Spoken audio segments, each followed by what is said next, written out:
விபத்து ஏற்பட்ட கட்டிடத்தின் உரிமையாளரை கைது செய்ய குவைத் மன்னர் உத்தரவு. விரிவான விசாரணை நடத்தவும் அறிவுரை. நீட் தேர்வு வினாத்தாள் கசியவில்லை என மத்திய அமைச்சர் தர்மேந்திர பிரதான் விளக்கம். 6 மையங்களில் குளறுபடி நடந்திருப்பதாகவும் பேட்டி. நீட் தேர்வில் 67 பேர் முழு மதிப்பெண் பெற்றது, கருணை மதிப்பெண் உட்பட பல்வேறு முறைகேடுகள் நடந்துள்ளன. தமிழக மருத்துவத்துறை அமைச்சர் மா சுப்பிரமணியன் குற்றச்சாட்டு. வெளிமாநில பதிவெண் கொண்ட ஆம்னி பேருந்துகளை தமிழகத்தில் இயக்க நாளை முதல் தடை விதிப்பு. மறுபதிவுக்காக கூடுதல் அவகாசம் வழங்க போக்குவரத்து துறை மறுப்பு.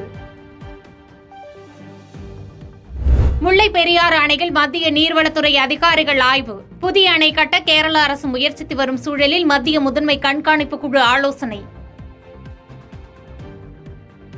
சென்னையில் இன்று ஆபரண தங்கம் சவரனுக்கு 160 ரூபாய் குறைந்து 53,280க்கு விற்பனை.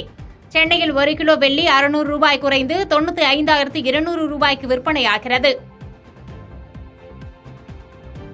நெல்லை கிழக்கு மாவட்ட காங்கிரஸ் தலைவர் ஜெயக்குமாரின் மர்ம மரணம் வழக்கு தொடர்பான விசாரணை தீவிரம்.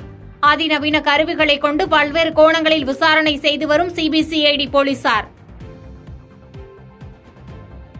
சென்னை பெருநகர் மற்றும் புறநகரில் இன்றும் நாளையும் ஓரிரு இடங்களில் இடிமின்னலுடன் மழை பெய்யக்கூடும்.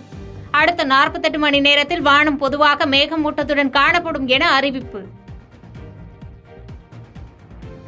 அருணாச்சல பிரதேசத்தின் முதலமைச்சராக பதவியேற்ற பெமா காண்டுவுக்கு பிரதமர் மோடி வாழ்த்து. மாநிலத்தின் வளர்ச்சியை கருத்தில் கொண்டு முழுவீச்சில் செயல்பட புதிய அரசுக்கு அறிவுரை.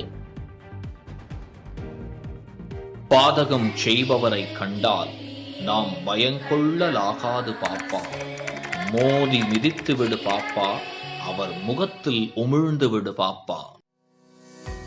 அண்மை செய்திகளை உடனுக்குடன் தெரிந்து கொள்ள இணைந்திருங்கள் இயம்நாடு தொலைக்காட்சியுடன்.